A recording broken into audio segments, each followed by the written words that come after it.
Muy bien. Pues otra vez, bienvenidos todos al día 13 del Catecismo. Les agradezco, les agradezco bastante que estén participando todos. Les agradezco mucho. Les agradezco que continuamente estén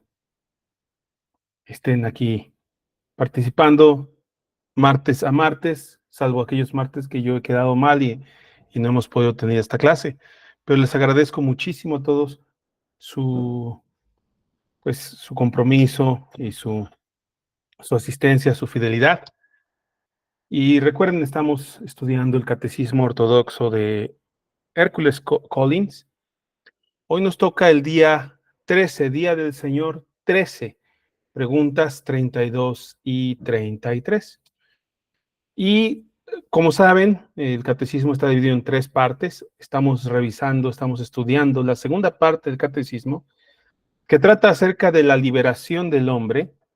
Y en este caso, la segunda parte está dividida en varias partes, entre ellas acerca de Dios el Padre, y ahora estamos aprendiendo acerca de Dios el Hijo.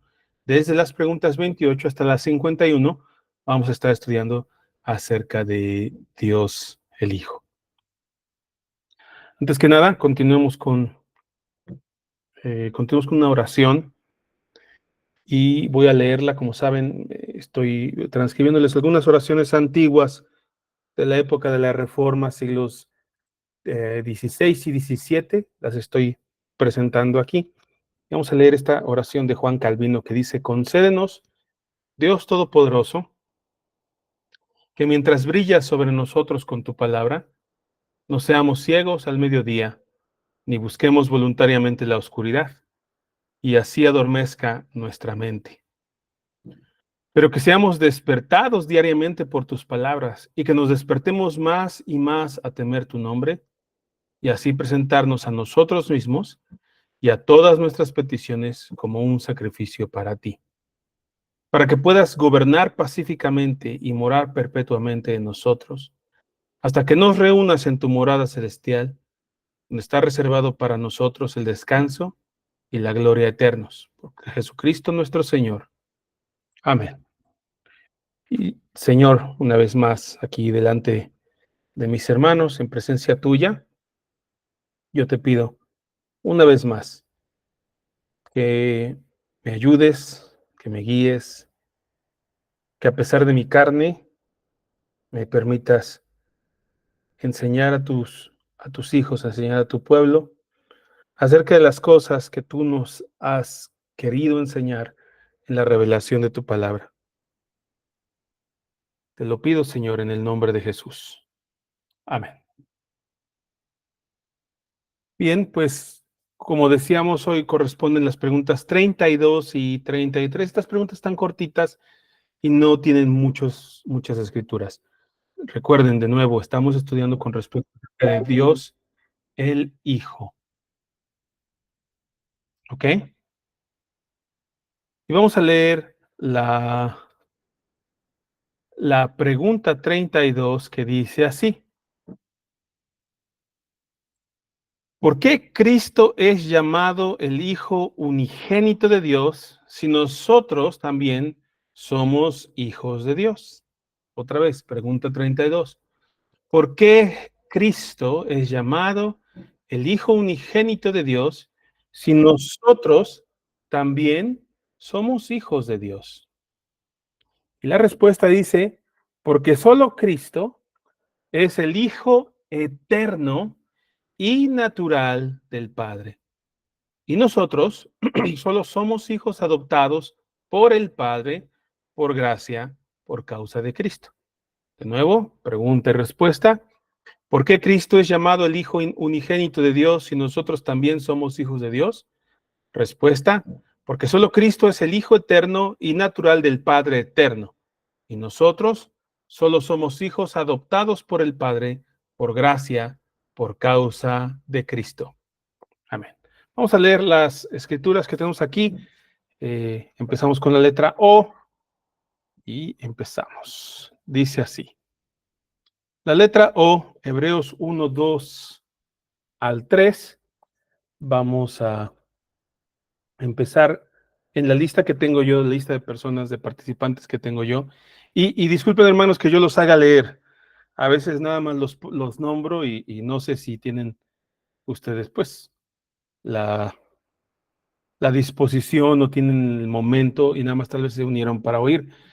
No se preocupen si ustedes no pueden prender el micrófono, no lo prendan, daré 2, 3 segundos si los nombro y salto a la siguiente persona. Entonces, pues, no se sientan obligados a leer o participar. Yo sé que muchos de ustedes están ahorita tal vez en el trabajo y están nada más oyendo, ¿ok? Entonces vamos a empezar con Charlie. Letra O, primer versículo, Hebreos 1, 2 y 3. Por favor, Charlie. Sí.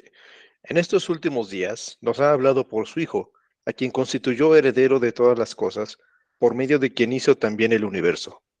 Él es el resplandor de su gloria y la expresión exacta de su naturaleza, y sostiene todas las cosas por la palabra de su poder.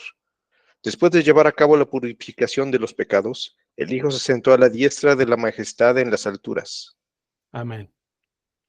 Siguiente escritura, Juan 3:16. Hermanita Carmen, ¿me puedes ayudar? Sí, porque de tal manera amó Dios al mundo que dio a su Hijo unigénito, para que todo aquel que en él cree no se pierda, sino que tenga vida eterna. Juan 3:16. Amén. Entonces tenemos la primera parte de la respuesta que dice, porque solo Cristo es el Hijo eterno y natural del Padre eterno. Antes de continuar, quiero leerles unas escrituras que tenemos en Juan capítulo 1, si me lo permiten, y dice así, en el principio ya existía el verbo. ¿Ok? Entonces aquí tenemos una preexistencia del verbo, el logos, una preexistencia del verbo antes de la creación. Y esto, pues, es necesario explicarlo. En muchos debates que yo he visto entre cristianos y ateos, los ateos luego hacen esta pregunta, que es realmente caen en una falacia, ¿no? Cuando, pues, de alguna manera ellos expresan que tienen, que ellos se guían por la ciencia, por el conocimiento, ¿sí? Muchos ateos hacen esta pregunta, eh, ¿qué estaba haciendo Dios antes de la creación?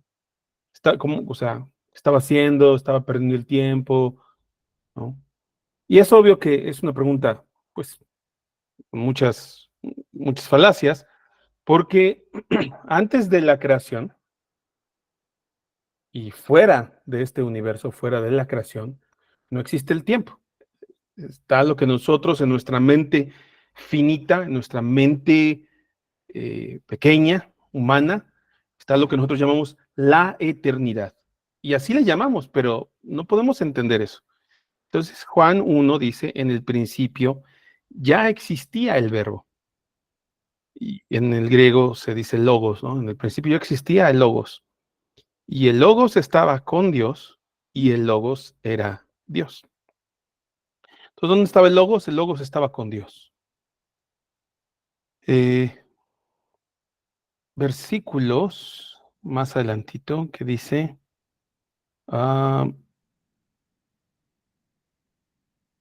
versículo 18, nadie ha visto jamás a Dios. ¿Ok? Nadie jamás ha visto a Dios. Y luego procede a decir, el unigénito Dios. Aquí esta es una palabra muy interesante porque habla acerca de, o sea, esta palabra que dice unigénito, es decir, el único que ha sido engendrado. El unigénito Dios, entonces ya que estamos hablando de dos personas, nadie jamás ha visto a Dios, pero el unigénito Dios que está en el seno del Padre, Él lo ha dado a conocer. ¿Okay? Entonces, ¿por qué Cristo es llamado el Hijo unigénito de Dios? Porque solo Cristo es el Hijo eterno y natural del Padre eterno.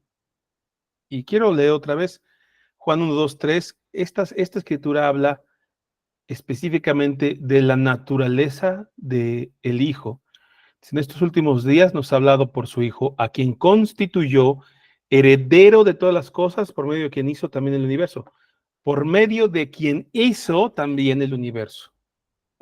Es decir, por medio del logos, de la palabra, del verbo, Él hizo todo el universo. Él es el Hijo, es el resplandor de su gloria y la expresión exacta de su naturaleza. Entonces es exactamente la misma naturaleza, es el mismo, pues es Dios. ¿Ok? Siguiente parte de la pregunta. Dice así, nosotros solo somos hijos adoptados por el Padre por gracia, por causa de Cristo. Y vamos a leer la letra P y empezamos con Romanos 8:3. Hermano Cristian, ¿puedes ayudarme con esta escritura? Sí, hermano. Pues lo que la ley no pudo hacer, ya que era débil por causa de la carne, Dios lo hizo, enviando a su propio Hijo en semejanza de carne de pecado, y como ofrenda por el pecado, condenó al pecado en la carne. Amén. Hermano David, ayúdame por favor con Efesios 1:6. Claro, para alabanza de la gloria de su gracia que gratuitamente ha impartido sobre nosotros en el amado. Amén. Amén. Hermana Dulce, ¿puedes ayudarme con Juan 1:12? Sí, pastor.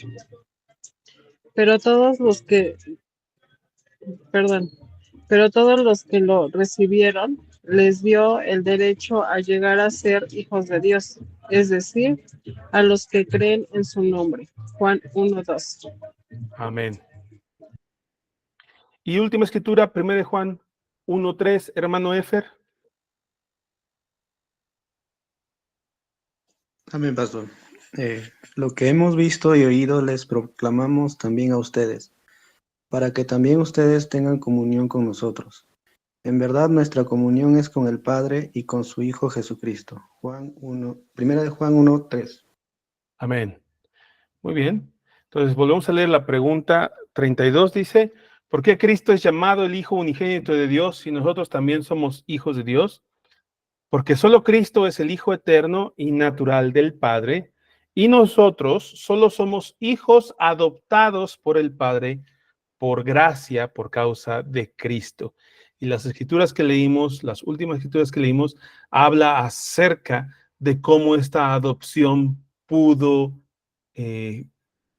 darse, y es a través del sacrificio de Jesús, que fue que Él, por causa del pecado, condenó al pecado en su carne, aquel que no conoció pecado, por nosotros se hizo pecado. Amén. Bien. Siguiente pregunta, ¿por qué lo llamas Señor nuestro? La respuesta dice, porque al redimir y pagar el rescate de nuestro cuerpo y también de nuestra alma del pecado, no con oro ni plata, sino con su sangre preciosa.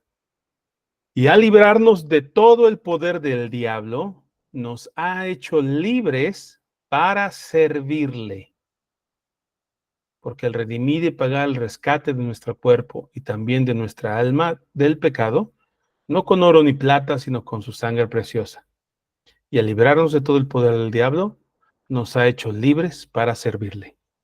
Empezamos con la letra A, que empieza con 1 Pedro 1:18.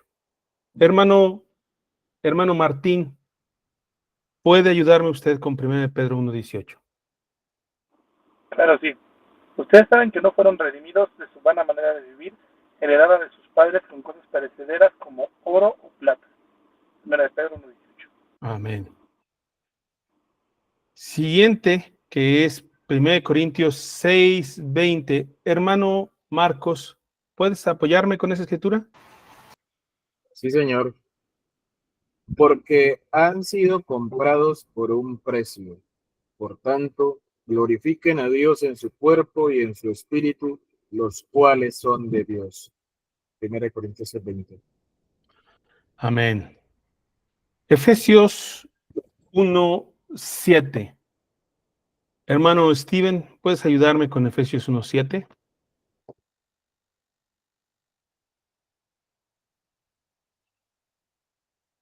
Si no se puede, no hay problema. Sé que el hermano Steven también anda algo ocupado. Hermano Josel, ¿será que me puedes ayudar tú con Efesios 1:7? Sí, ¿se escucha? Sí. Ok. En él tenemos redención mediante su sangre, el perdón de nuestros pecados según las riquezas de su gracia. Efesios 1:7. Amén. 1 Timoteo 2:5-6. Hermano Charlie, por favor.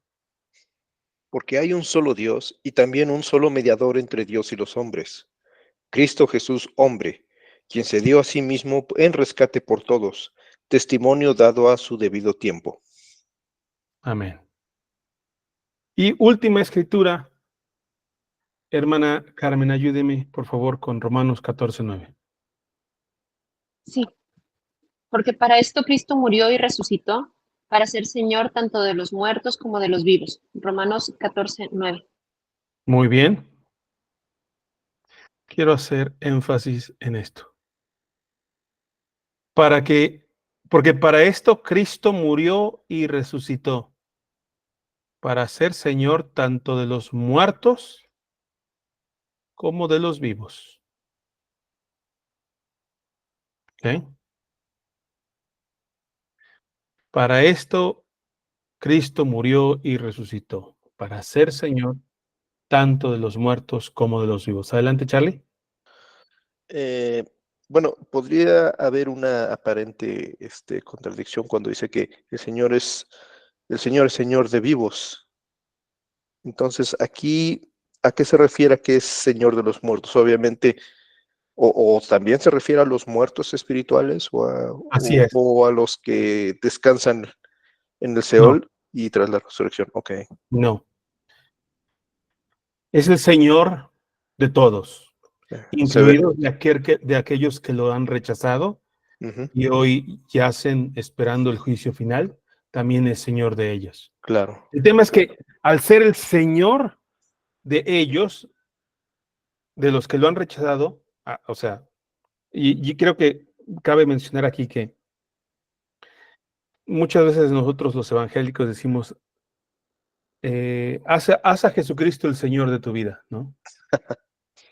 Como si nosotros le diéramos el permiso a Él. Él ya es el Señor. ¿Ok?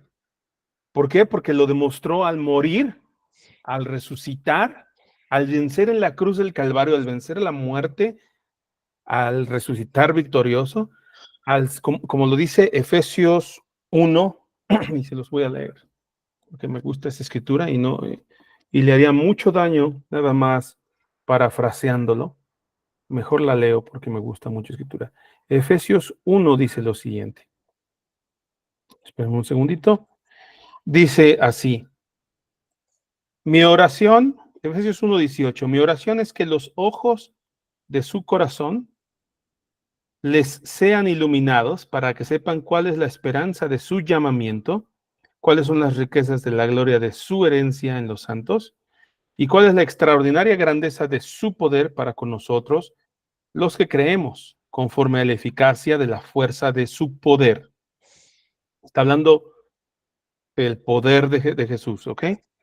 Este poder obró en Cristo cuando lo resucitó de entre los muertos y lo sentó a su diestra en los lugares celestiales, muy por encima de todo principado, autoridad, poder, dominio y de todo nombre que se nombra no solo en este siglo, sino también en el venidero, y todo lo sometió bajo sus pies, y a él lo dio por cabeza, por sobre todas las cosas, a la iglesia. Entonces Jesús no es que yo lo hago Señor de mi vida, yo reconozco su señorío, pero Él es Señor. Incluso de aquellos que no lo reconocen como Señor, Él es Señor. Y por lo tanto es Señor de los muertos y de los vivos. Adelante. Sí, en Filipenses 2:9 dice, por lo cual Dios también lo exaltó hasta lo sumo y le confirió el nombre que es sobre todo nombre, para que al nombre de Jesús se doble toda rodilla de los que están en el cielo y en la tierra y debajo de la tierra, y toda lengua confiese que Jesucristo es Señor, para gloria de Dios Padre. Amén. Así es. Y esto es importante. Al final de los tiempos, todos reconocen que Jesús es el Señor. Unos para vergüenza y dolor y castigo eterno, y otros pues para la vida eterna. ¿Ok? Pero Él es el Señor de todos, muertos y vivos. Y vivos nos referimos incluidos a aquellos que físicamente murieron, pero están delante de la presencia y del trono y del Cordero, viendo cómo los 24 ancianos arrojan sus coronas delante de Él y le dan gloria. Ok, bueno, regresando entonces a la pregunta, dice, porque al redimir y pagar el rescate de nuestro cuerpo, perdón, leemos la pregunta, ¿por qué lo llamamos Señor nuestro? Porque al redimir y pagar el rescate de nuestro cuerpo y también de nuestra alma del pecado, no con oro ni plata, sino con su sangre preciosa, y a librarnos de todo el poder del diablo, nos ha hecho libres para servirle. Amén. Ok. ¿Preguntas? ¿Quién más quiere participar? ¿Preguntas o comentarios? Quien quiera también agregar, es bienvenido a agregar. Eso se refiere a la soberanía de Dios, ¿no? Creo que sería la... Claro, es que, o sea, la palabra dice, ¿no? Lo dice claramente. Mío es el mundo y su plenitud, la tierra y su plenitud, el mundo y los que en él habitan. ¿Ok? Y si bien entendemos que de alguna manera el mundo, refiriéndonos a los hombres, a los seres humanos, estuvieron bajo el dominio de Satanás, pero eso no quiere decir que al estar bajo el dominio de Satanás, Dios queda excluido como rey o como soberano. Él sigue siendo el rey y el soberano. Nada más que al estar bajo el dominio de Satanás, quiere decir que somos esclavos, esclavos del mundo, esclavos del pecado, esclavos del diablo. Hacemos lo que los hijos de desobediencia por naturaleza hacen. Pero eso no indica que Dios no sea soberano nuestro. Sigue siendo el soberano de todos. Nada más que tenemos un problema, ¿no? O sea,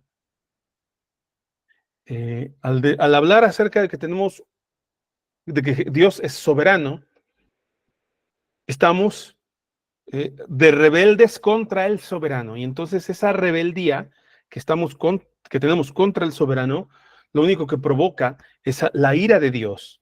Y por lo tanto, su justo juicio es sobre todos aquellos que con injusticia nos oponemos a la justicia de Dios. ¿Sí? Ahora, entendemos que Dios es soberano, siempre ha sido soberano. Así es. Pero entonces lo de que Cristo muere y resucita para ser Señor tanto de muertos como de vivos, aquí estamos hablando más específicamente del Dios hombre. Claro. A lo largo de todas las promesas que encontramos en el Antiguo Testamento, y este es un buen momento para hablar acerca de los pactos del Señor, los pactos de Dios, pero no voy a meterme tanto. En Génesis 3:15, o sea, tenemos la caída, ¿vale? Tenemos la caída, el hombre peca. El domingo estaba yo haciendo un chiste. ¿Cuál fue el pecado del hombre? Creo que aquí hay hermanos y hermanas casadas. Y me decían, no, bueno, pues haber desobedecido al Señor. Y les dije que Génesis dice, por cuanto le hiciste caso a tu esposa, ¿no? Entonces, ese fue el pecado del hombre, hacerle caso a su mujer. Chiste para los hermanos casados, que más casados, no me vayan a regañar después, hermanas casadas. Pero cuando el hombre cayó, cuando el hombre pecó, Dios promete un Salvador. ¿Sí? Pero aquí estamos, o sea, ya en la pregunta 33, ya venimos arrastrando todas las preguntas acerca del Hijo. Y en Génesis 3:15 se nos promete a un Salvador. Pero este Salvador tenía que ser de la misma naturaleza humana. Porque si bien Dios es capaz de acabar con el mal, ¿sí? Y esta es la clásica, las preguntas que hace Epicurio acerca de si Dios es bueno y si Dios es todopoderoso, ¿no? Entonces, ¿Dios tiene la capacidad de acabar con todo el mal? Sí, sí tiene. Entonces, ¿por qué no hace nada al respecto? Entonces, si tiene la capacidad es porque es muy bueno. O bueno, porque si quiere hacerlo es muy bueno, pero si no lo hace, o no puede, o es todopoderoso, o no es bueno, o qué, ¿no? El tema es que Dios promete acabar con el mal. Y lo promete en Génesis 3:15. Pero es necesario que ese que acabe con el mal, que le aplaste la cabeza a Satanás, tiene que ser de la misma naturaleza humana. Pero también tiene que ser la misma naturaleza divina. Esto ya lo veníamos explicando en las preguntas anteriores. Y este que tiene la naturaleza humana y que tiene la naturaleza divina, pues es Jesús, ¿no? Entonces, Él llega a ser el Señor. No porque antes no fuese, ya era el Señor, ¿sí? Ya era el Señor. Pero en su naturaleza humana, Él tenía, revestido de esta naturaleza humana, Él tenía que enfrentarse al pecado y vencerlo, no solamente como Dios, sino como hombre, como verdadero hombre. Y a este Dios hombre es al que se le declara Señor por sobre todas las cosas. Se le exalta por sobre todos los nombres. Se le sienta por sobre todos los poderes, dominios, nombres, autoridades. Ese es Jesús. Por eso también tenía que ser hijo de David para ser rey. Tiene que ser por las promesas. Adelante, Martín. Sí, precisamente eso iba a preguntar, que si, bueno, todo esto es aunado a que se tiene que cumplir toda la escritura acerca de Jesús cuando Él llegó para que pueda ser reconocido como Señor por aquellos que ya conocían a Dios, ¿no? Amén. Pero tenía que ser uno de ellos, porque esa era la promesa. Ok. La promesa es que uno de ellos, como se lo dijo a Eva, tu descendencia. Entonces Eva no puede producir, y esto es algo que explicaba yo el domingo en la iglesia. Eva no podía producir a un hombre capaz de vencer al diablo. Y cuando produjo 2 hijos, Caín y Abel, el mayor mató al menor. Y con eso se muere la esperanza del ser humano. ¿Sí? ¿Por qué? Porque, como lo dijo el Señor, que le dolió haber destruido al ser humano, y él dijo, ok, no lo voy a volver a destruir, el hombre es carne y su corazón siempre está inclinado al mal. Pero la promesa es que uno de los descendientes de Eva, ¿y cómo?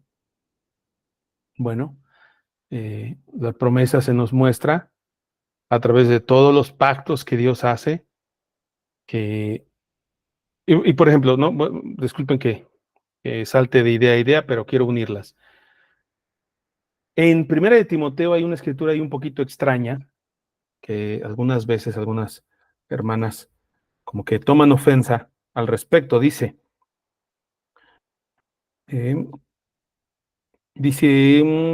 Primera de Timoteo 2:13, porque Adán fue creado primero, después Eva, y Adán no fue el engañado, sino que la mujer, siendo engañada completamente, cayó en transgresión. Pero se salvará engendrando hijos si permanece en fe, amor y santidad con modestia. Entonces aquí algunas personas han torcido la escritura y dicen, bueno, las mujeres se salvan teniendo hijos. Pero aquí está hablando acerca de Eva. Eva se salvará engendrando hijos si permanece en fe, amor y santidad. ¿Por qué? Porque Eva entendía que de su descendencia vendría el que le aplastaría la cabeza a Satanás. Y cuando llegamos a Sara, una mujer que no puede tener hijos, que es estéril, el entendimiento, para empezar, el entendimiento de aquellos tiempos es que era una gran afrenta el no poder tener hijos, el ser estéril. Se le consideraba que Dios había, Dios la había maldecido por algún pecado grave de ella o de sus antepasados. Entonces, una mujer que no podía tener hijos en esos tiempos era considerada cortada del pacto de Dios porque no podía traer un hijo que pudiese aplastarle la cabeza a Satanás. Entendamos el problema que tenía Sara, que tenía Rebeca, que tenía Raquel y que tuvo Ana, la mamá de Samuel, y todas las mujeres que se presentan en la Escritura como mujeres estériles. Y recordemos también la promesa que se hace en Isaías 54. Gózate tú la que no tienes hijos, gózate tú la estéril, porque más son los hijos de la estéril que los hijos de la fértil. Hablando en un sistema figurado acerca del cielo. El cielo no podía producir hijos porque pues solo estábamos destinados a morir por causa de Adán. Entonces, ahora viene el Señor y a través de estas enseñanzas que encontramos en la Escritura, le abre la matriz a Sara. Es decir, el hijo que tenía que venir, tendría que ser un milagro. Eso es lo que nos está enseñando la Escritura. Un milagro de Dios. Sara no podía concebir. Por lo tanto, Dios fue el que obró allí y produjo un hijo. Pero obviamente a través de Abraham, porque Isaac, aun cuando es un tipo de Jesús, no es el Cristo. Y lo mismo pasó con Rebeca, que no podía concebir y Dios actuó ahí milagrosamente. Y lo mismo con Raquel, que no podía concebir y Dios mostró ahí su misericordia, otra vez apuntando a aquel que tendría que venir.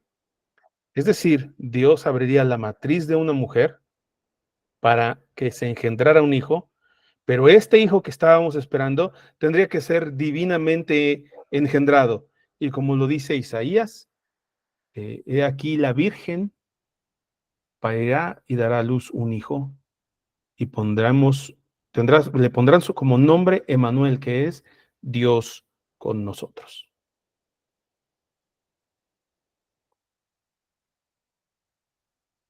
¿Una otra pregunta o comentario?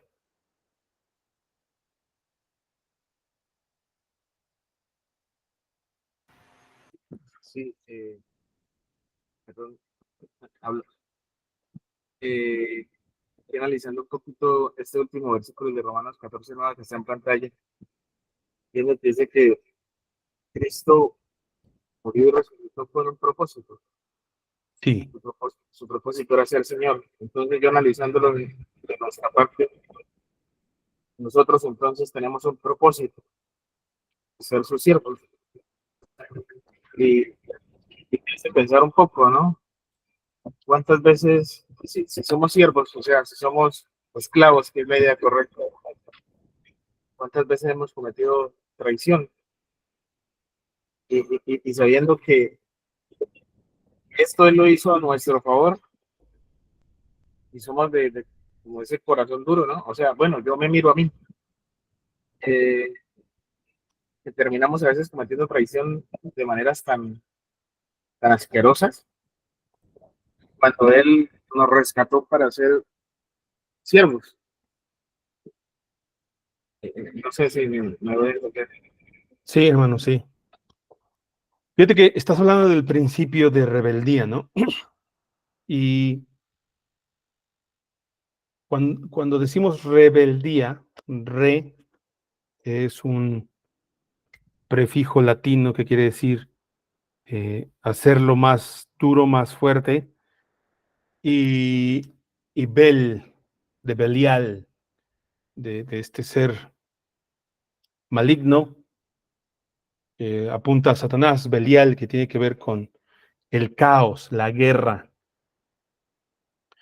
Cuando somos rebeldes contra el Señor, volvemos a establecer ese estado de guerra y caos contra el Señor. Por eso es que el Señor desprecia la rebeldía, ¿ok? Y por eso Él declara que la idolatría es igual a la rebeldía, porque eso es restablecer una guerra contra el Señor. Ahora, cuando nosotros andamos de rebeldes, tenemos una esperanza en Cristo. Y la esperanza en Cristo es que si nosotros reconocemos nuestros pecados, Él es fiel y justo para perdonarnos y lavarnos de toda maldad. Entonces, confiemos siempre en Cristo. Colosenses 1:19 o 1:21. Soy malísimo con mi cabeza, así que perdónenme si tengo mala memoria. Vamos a poner aquí. Colosenses 1:21. Y aunque ustedes antes estaban alejados y eran de ánimo hostil, ocupados en malas obras, sin embargo, ahora Dios los ha reconciliado en Cristo en su cuerpo de carne mediante su muerte, a fin de presentarlos santos, sin mancha e irreprensibles delante de Él. Así que, una vez más, Romanos 14:9, porque para esto Cristo murió y resucitó, para presentarnos santos, ¿no? Ya no más rebeldes ni hostiles, sino sin mancha e irreprensibles delante de Dios. ¿Okay? ¿Alguien más que quiera comentar, añadir? Simplemente un detalle, ¿no? Claro. No sé si se puede regresar a la pregunta como tal. Claro que sí. El tema del Señor nuestro. Filipenses declara, pues, que en algún momento toda lengua confesará que Jesucristo es el Señor. Amén. Y tenemos la promesa que dice, siéntate a mi diestra hasta que ponga a tus enemigos por estrado de tus pies.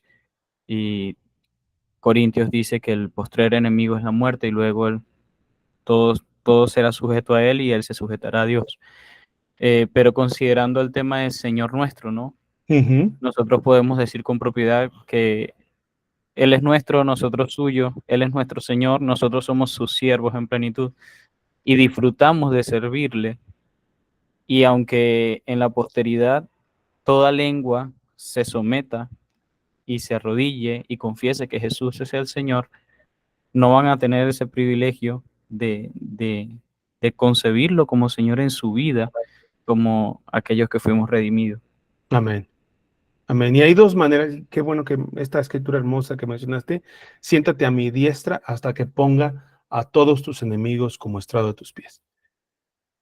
Y hay dos maneras en las que el Padre está haciendo esto, de poner a los enemigos del Hijo, a los enemigos de Cristo bajo sus pies. Una, la que ya leí, Colosenses 1:21, que habla acerca de que nosotros, aun cuando éramos de ánimo hostil, tanto en pensamientos como en obras, contra Dios, Jesús en su tiempo murió por nosotros y nos hizo santos, sin mancha, irreprensibles, para presentarnos delante de Dios como tal.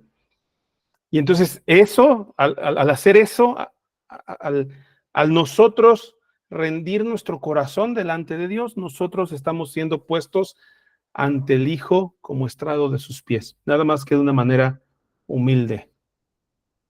Y como lo dice la Escritura, tú no rechazas al humilde, sino que lo exaltas. Y al soberbio miras de lejos. O sea, hay dos maneras en que el Señor nos pone como estrado de sus pies. Uno, de manera humilde, como todos los que han creído en Él. Y otra,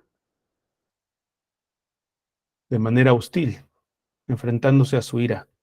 Y que al final todos declararán que Jesús es el Señor. Pero unos para vergüenza eterna y otros para gozo y gloria eterna.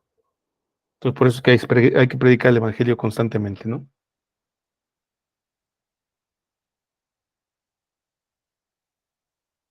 Pues muchas gracias. Completamente de acuerdo, Javi. Adelante, Martín. No digo que completamente de acuerdo con lo que dijiste, Javi.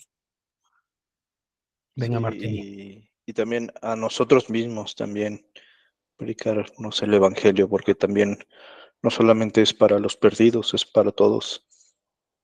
Amén. Amén. Pues muchas gracias a todos por haber participado. Hoy tuve la audiencia más grande de la historia de este catecismo, en lo que yo lo voy dando, me refiero. 18 personas. Adelante, Charlie. Sí, quiero públicamente reconocer al pastor Javier Alvarado porque a mí me consta de primera mano que ha tenido días como hoy, muy ocupado desde muy temprano, mucho trabajo, mucho estrés, mucha presión, y aún así, pues bueno, es de reconocer el sacrificio y sé que también lo hace con gusto también, esa entrega hacia la iglesia, hacia nosotros. Entonces, por eso quiero dar el reconocimiento y agradecer públicamente que a pesar de la humana debilidad y las circunstancias, pues... Perdón, te muteé porque ya no quiero que me, que me eches porra. Gracias, Charlie, se te agradece mucho. Adelante, Kimi. No, solo quería añadir a eso que sí, muchas gracias por sacar el tiempo.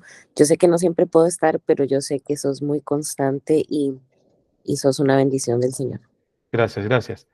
No soy muy bueno recibiendo porras, así que gracias y perdón, Charlie, a ti como te quiero mucho y eres mi amigo, tengo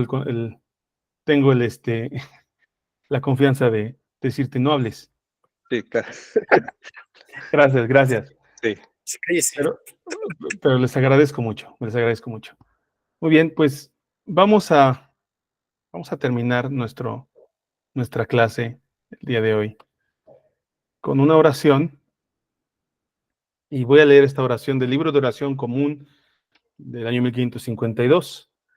Dice así: ayúdanos misericordiosamente, oh Señor, en estas nuestras súplicas y oraciones, y dispone el camino de tus siervos hacia el logro de la salvación eterna, para que entre todos los cambios y oportunidades de esta vida mortal puedan ser siempre defendidos por tu más misericordiosa y pronta ayuda, por Cristo nuestro Señor. Amén. Señor, gracias una vez más. Como siempre lo digo, gracias por permitirme hablarle a mis hermanos. Nuestro deleite y nuestro gozo está en compartir tu palabra y proclamarte, Señor, en medio de la congregación. Y aquí, en medio de mis hermanos, te doy las gracias y te pido que todo lo que se habló, todo lo que se enseñó, lo que corresponde a la palabra y no lo que corresponde a mi humanidad falible, que todo esto les haga crecer, les fortalezca, les establezca. Te doy gracias, Señor, en el nombre de Cristo Jesús. Amén. Gracias, mis hermanos. Dios los bendiga mucho. Hasta luego. Gracias.